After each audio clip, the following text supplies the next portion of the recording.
Kwa majina naitwa Sam Rasta, nimekuja kuomba kibali cha kumiliki bunduki. Ile haitwi bunduki, inaitwa bunduki. Sawa hivyo hivyo. Hebu tuambie unamiliki nini wewe mpaka unataka kuwa na bunduki? Jana nimepokea hela ya mchezo 58,000. Kijumbe kakata 6,000 yake, lakini ingekuwa sivyo basi tungekuwa tunaongea mengine. Maana sasa hivi ningekuwa namiliki 64,000 kaka. Okay. Yeah. Wewe 58,000 ndio unataka ujilinde na bunduki. Kwa hiyo wewe vigono UTI ukimwi ndio unataka ujilinde na kondomu. Kaka yale ni maradhi. Kaka hizi ni pesa. Okay. Yeah. Karibu kwenye exclusive nyingine tena au vipi? Unajua vile sisi huwa tunafanya kwenye Dauda Media, so karibu sana. Leo tupo na mwanetu, atajichambulisha mwenyewe fresh na itakuwa poa sana. Hakikisha unatembelea ukurasa wetu wa Instagram, unatumia kama D updates au vipi? Dondosha comment yako pale. Lakini mimi naitwa Kasbi Chale.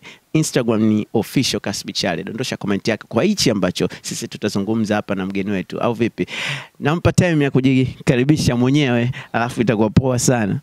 Kwa majina naitwa Sam Rasta, mimi ni muhitimu wa vyuo vyote. Na hapa leo nashukuru Mungu nimepata kazi ya utangazaji, kwa shughuli ndio inaanza. Bwana, ujamaa ni moja kati ya wachekeshaji au vipi? Unafahamu sasa hivi industry ya comedy imekuwa ya moto sana, hususan kwenye upande wa TikTok, ndio. So tukaona kwenye Dauda Media tumtafute, tupige naye story au vipi. Jamaa kama unavyomuona ni Rasta. Tumezoea kuona marasta wakiwa wanakaza, wanafanya zile hip hop na nini na nini, lakini mchize amechagua industry ya comedy. So tutaanzia hapo, atufahamishe namna gani imekuaje Rasta kwenye comedy na vitu vingine kama hivyo. Karibu sana. Comment yako hapo chini, lakini usisahau kushare, usisahau kusubscribe au vipi? Brother, nakwaje? Fresh kabisa. Sam Rasta. Yeah. Mimi nataka tuanzie hapo. Kwa nini ulichagua unajua tumezoea, si ndio? Ka utamaduni fulani hivi, marasta watu fulani hivi, si ndio, wagumu, mikausho mikali, lakini wao wameamua kutuchekesha mzee. Kwanza hapo naomba nikwambie kwamba scream maisha. Kwa rasta tu, lakini kuna kitu kinaitwa moyo, si ule ndio unaweza kumcontrol mtu kufanya nini anahitaji. So bana, kuja huku na kwenyewe ni kwenye swala zima la utafutaji. Sasa kama kipaji cha kuimba una, ndugu yangu, utangangania hip hop. Kwa ndio maana tunakuja huku kwa kuona kwamba najua na uwezo ukifanya ambacho nakifanya, basi nikaamua nijikite huku mzee, japokuwa safari ni ndefu sana mpaka kufika hapa. Safari ndefu sana. Na nikupongeza, unafanya kitu kizuri. Content unazozifanya ni zile content ambazo watu wengi sana huwa zinawawia ugumu. Unajua zile kwenda kuomba kazi na nini, unawaza maswali utakaoulizwa, mshahara na vitu vingine kama hivyo. Uliwaza nini kwanza kuja na content kama hizo? Nilichokiwaza ni upekee, kwa sababu unapofanya kitu huwa tunatafuta upekee, kwamba ni jinsi gani sasa wewe watu wanaweza wakakuona kwamba ni wapekee. Kwa hiyo ili kugundua hilo ndio unaweza ukatafuta kitu ambacho kigumu au kitu ambacho unaona hakijafanyika au kimefanyika kwa level ambayo kidogo iko chini. Kwa hiyo unatakiwa ufanye nini ili uwe juu zaidi ya pale, ili kuwapa watu jicho na sikio la kukusikiliza. Ningefanya kama vile ambavyo vinavyofanywa nikarudia, sidhani kama hata wewe leo mtu mzito ungekuja. Namna unavyojitambulisha na namna ambavyo watu wanakuuliza maswali kwenye ofisi zao ndio miaisho yenyewe kabisa mzee wangu. Uweze kwenda sehemu ukasema unaomba kazi ya kuwa MC, alafu kwenye harusi ukasema unaelewa, ukasema kwamba utachukua mic alafu utasema bwana bi harusi amelala na mtu fulani, unajua zile. Ile kwa sababu ile ni content ambayo inatakiwa ipo serious ukiangalia, lakini inatakiwa imchekeshe mtu.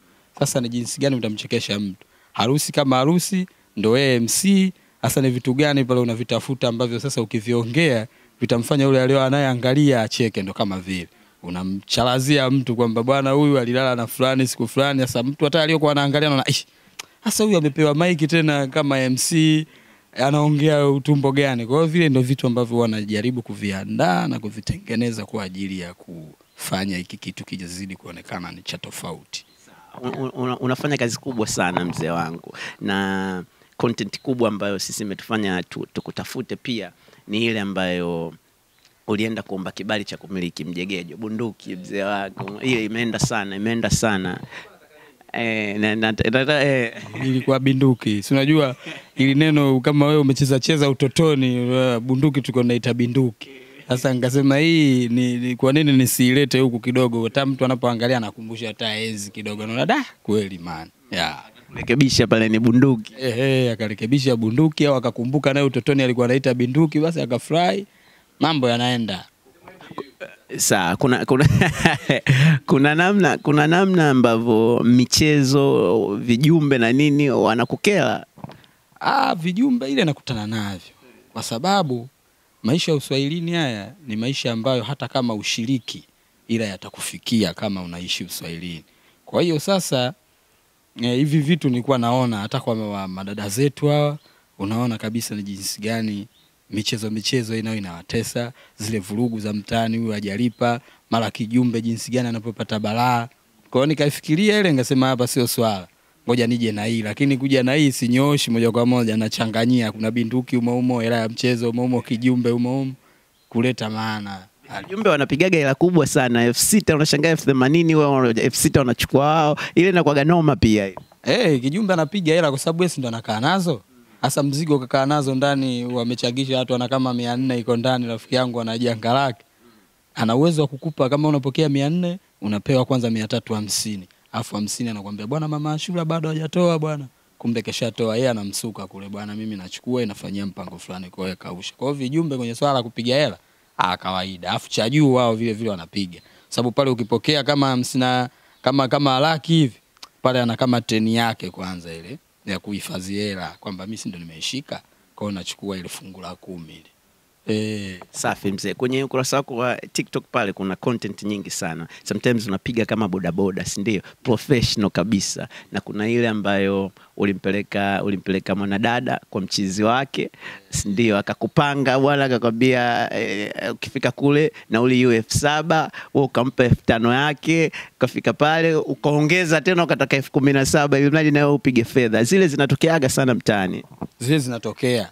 Na hasa sisi wazee wa kurequest natukuta sana. Sasa mimi nikaona kabisa huyu anataka akampige mwana hela. Kwa hiyo nikasema huyu ngoja nisimstue, na mimi nikifika pale na mimi naweka changu cha juu ili tupige wote. Sasa mimi nilichotaka kupiga mimi, yeye kimemuuma. Dada kama mind. Akaona sasa mbona unapiga hela ndefu? Sasa nikamwambia wewe unakoenda huko wewe mwenyewe unaenda kupiga mzigo wako, sasa mbona kama hivyo? Nikaamua ni mchane mwamba, bwana mimi nimempa 5000 yangu, nirudishie 5000 yangu. Na nauli yangu mimi sio aliyokuambia, nauli yangu shilingi kadhaa imeisha. Kwa hiyo ngoma imeharibika ile. Ukitaka kujua huyu jamani Miayusho wakati akiwa anaenda kuomba kazi kwenye interview zake, kuna namna mtu huwa anakuuliza unapendelea nini, si ndio? Kuna interview yake moja anaomba kazi, anasema mimi napendelea kuruka na wake za watu. Hivi unaweza kwenda ofisini kuomba kazi ukasema mimi nataka kuruka na wake za watu? Noma sana. Sam Rasta bado tuko naye. Nataka tuzungumze issue nyingine. Unapiga kama doctor vile vile, ni doctor? Kuna nani moja nilikuwa napiga Doctor of Philosophy, au unaizungumzia ile ambayo nakuwa nimelaza dini, au ile kama dini pale? Ile pale ni mgonjwa. Ile mgonjwa yule ni mgonjwa ambaye mtaani sasa kuna mbanga ambazo kidogo yeye zinamshinda. Kwa hiyo akienda hospitali anaona ni heri akae hospitali kuliko kurudi Uswahilini. Kwa hiyo kuna watu wale na wenyewe wapo, ingawaje si wengi lakini wapo. Mtu anaona bora nitulie zangu hospitali, kwa sababu ukiangalia nyumbani mwanangu maisha magumu, afu uko hospitali kwenyewe mimi tayari sasa hivi nishapata afadhali, lakini kurudi nyumbani sio kweli. Bora mimi nitulie huku hata mnajua misosi, kwa sababu hospitali kweli bwana misosi inayokuja nyumbani hujawahi kula. Uongo. Hujawahi kula nyumbani. Utakukuku pale lazima wakatize kipande kile. Ndugu ambao hujawahi kuwaona, kuachia madusko nini unakuja. Ila atakuwa wanakuona waajabu pindi unaulizwa msosi unataja ile misosi ya maana, wakati mgonjwa anasusaga kula kabisa. Safi. Comedy sasa hivi ni kama imeenda kurahisisha maisha ya vijana wengi Tanzania, si ndio? Na ujio wa mitandao pia, YouTube, Instagram, TikTok kama hivyo sasa hivi inaongoza, si ndio? Kuna namna yoyote ambayo maisha kidogo yalikuwa magumu kabla kuingia kwenye comedy, kwenye hustle zako? Ugumu wa maisha unatofautiana.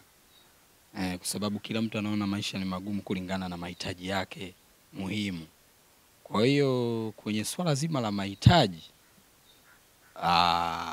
sifikiri kama yalikuwa magumu sasa yamelainika, hapana. Ila tukija kwenye swala labda la kuhusiana na platform, naona kwamba kuna mabadiliko, na pia kuhusiana na kuingia kwa riziki sasa pia kuna mabadiliko. Kwamba mwanzo na sasa ni vitu viwili tofauti. Kwa utendaji wa kazi ambayo naifanya sasa hivi kidogo unaona kabisa watu kama hivi simu zinaita sometimes za interviews, matangazo, wakati hapo mwanzo ilikuwa hauwezi kufanya hivyo vitu. Kwa hilo nalo ni kubwa, limebadilika.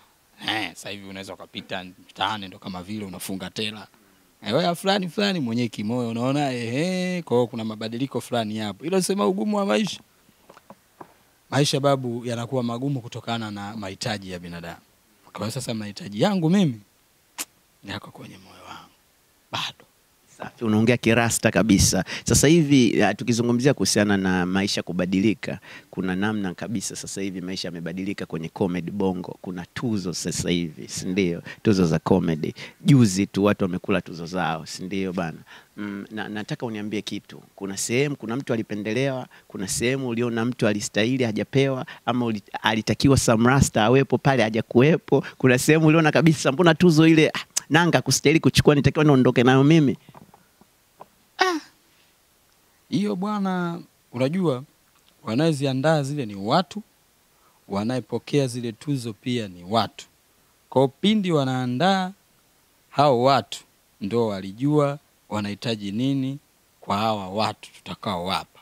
Kwa hiyo kutokuwepo mimi wameamua watu, kuwepo wale wameamua watu. Kwa hiyo sina doubt juu ya hilo.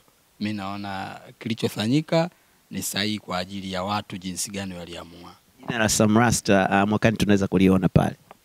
Wakiamua watu naweza nikawepo, kwa sababu ninachokifanya kinaonekana na wanaona. Kila mtu anaona, lakini wataamua wao sasa, au huwezi jua kwa sababu kila kitu sometimes kinaenda. Mimi naamini sana kwenye wakati. Naamini kwenye muda sana. Kwa hiyo unaweza ukawa unafanya vizuri zaidi ya mwingine lakini muda wako ni bado. Kwa hiyo tunadili sana na muda. Kwa hiyo mtu huwezi kuumiza kichwa sana kusema kwa nini mimi sijafanya hivi, kwa nini sijawa hapa. Tunaangalia je, muda wako sahihi ni tayari? Kama muda wako sahihi bado, basi tulia. Kwa kila kitu kinaenda na muda. Yaani mimi sifikirii sana kuumiza kichwa juu ya hilo, japokuwa na mwenyewe napenda vile vile. Napenda siku moja na mimi niwepo maeneo hayo. Na mimi nishiriki, nishindane ili nijipime sasa, nione kwamba na mimi kumbe na mimi nikishindana na fulani na mimi nashinda. Napenda hiyo, lakini naamini muda bado. Safi. Hapo kwenye kazi yako unafanya na stand up? Stand up mimi sijawahi kufanya, ila platform ipo inaitwa Comedy Mania ambayo tayari imeshafanya kazi. Imeshafanya kazi na ipo ndani ya kampuni ambayo mimi nikiwemo. Kwa hiyo nahisi soon naweza nikaanza kufanya, kwa sababu hiki tunachokifanya na stand up ndo mambo yale yote comedy, si ndio? Safi. Unawafuatilia comedians wenzako wa stand up wanaofanya kama platform kama yako, unawafuatilia? Nafuatilia sana. Unaona namna ambavyo comedy imewarahisishia maisha yao? Sasa hivi wanamiliki magari, manyumba mazuri, wanamiliki wanawake wazuri. Unafuatilia hivyo mzee? Nafuatilia tena vibaya mno. Nafuatilia sana, naona maisha yamebadilika. Wanamiliki magari. Ingawaje kama tukisema tunafuatilia yale yaliyopo kwenye mtandaoni. Kwa hiyo kumiliki gari mtandaoni sio shida. Okay, sasa kwenye mtandaoni ndio nilikuwa nataka nije na swali langu. Uzuri wewe umeniwahi kidogo, umeniwekea guideline. Kuna comedian sasa hivi ana trend mtandaoni, ni Shafi Brand, si unamfahamu? Shafi, yes. Yeah. Shafi kwa inavyosemekana mashabiki wanasema content zake sasa hivi ni kama zimeshuka, zimedrop kidogo. Yaani Shafi kama amedrop kidogo, lakini inashangaza Shafii anamiliki gari, si ndio? Unazungumziaje kwanza? Kama Shafii anamiliki gari, mimi cha kuzungumza ni kwamba nafurahi mafanikio yake, na wanaoona kama content zake zimeshuka sasa hivi, hawa ndio mashabiki zake sasa. Kwa mimi sijapima kuona kama kashuka au hajashuka, na kumiliki kwake gari, unajua tusihusishanishe maisha ya kawaida na ya kazi hizi ambazo sisi tunao, kwa sababu unamjua mtu kulingana na kazi anayofanya. Wamemjua Shafii kulingana na hii comedy, si ndio? Labda sasa gari aliyoipata ana vitu vyake nje anavifanya nje na comedy, labda ndio imemfanya yeye apate gari kama ni la kwake. Laga zinasema kama ni la kwake, basi wasiseme kwa ajili kashuka kwa nini anamiliki gari. Inawezekana analimiliki kutokana na shughuli zake nyingine ambazo anafanya. Kwa hiyo inawezekana. Mimi nitakutajia majina ya baadhi ya watu ambao wako ndani ya comedy, alafu wewe unataja jina moja kwa maana unalolikubali, si ndio? Chap chap tunaondoka, si ndio? Sawa. Eliudi, Kipotoshi, na wakubali wote. Tuondoke na mmoja? Nikiondoka na mmoja hapo kidogo utanichanganya. Kwa sababu gani? Hata utendaji wao wa kazi tofauti. Tuna milioni 10, tunatakiwa tuondoke na mmoja ili tuende naye kwenye show. Tuna milioni 10, tunatakiwa tuondoke naye mmoja ili tuende kwenye show. Hapa kwa kweli nitawaita wote afu nitabageni. Wewe chukua 5, wewe 5, tuondoke. Safi. Ndalo Leonardo hapo kidogo wote na wakubali, lakini kuna mmoja hapo mimi nimefanya naye kazi, tulikuwa kwenye kampuni moja. Kwa hiyo huyo Leonardo, kwa mnamjua unyama wake muda mrefu, lakini hawa wote mimi nawakubali kwa sababu wote wanafanya vizuri. Safi. Nanga MC Mboneke. Nanga MC Mboneke wale nahisi, unajua watu mnaweza mkawa madereva lakini uendeshaji ukawa tofauti. Kwa hiyo wote comedians lakini utendaji wao mimi naona tofauti. Kwa hiyo wote kila mtu anafanya vizuri kwenye nafasi yake aliyo. Basi mchukue mtu. Wote unawaacha. Safi. Bwana, ile pale ni kamera, una mashabiki zako, watu wanakufuatilia, chochote ambacho mimi sijauliza unatamani kushare nao sasa hivi kwenye Dauda Media, wakati ni wako brother. Mimi kwanza nashukuru sana kwa kupata hiki ambacho nimekipata siku ya leo. Kwa sababu hivi ninavyozungumza na haya maneno kwamba yanasikika na watu wengi. Kwa hiyo naweza na mimi nikazungumza changu ambacho na natamani kiwafikie watu. Kwamba kazi tunazozifanya hizi zinatumia akili, zinatumia muda pia, na tunashukuru mashabiki zetu ni jinsi gani wanatusupport. Kwa hiyo kwa sasa nilikuwa natamani sana, kuna character mpya ambayo nimeiachia kama wiki moja hivi iliyopita. Hiyo character inaitwa Script. Ni yale mazingira yote unayokutana nayo wasanii sana sana wanakutanaga nayo kwenye mazingira ya kushoot. Kwa hiyo nimejaribu kufanya juu ya hivyo script, nini nazungumza na jinsi gani mimi natakiwa kufanya. Kwa hiyo kuna script nazungumza afu kuna mapenzi yangu binafsi.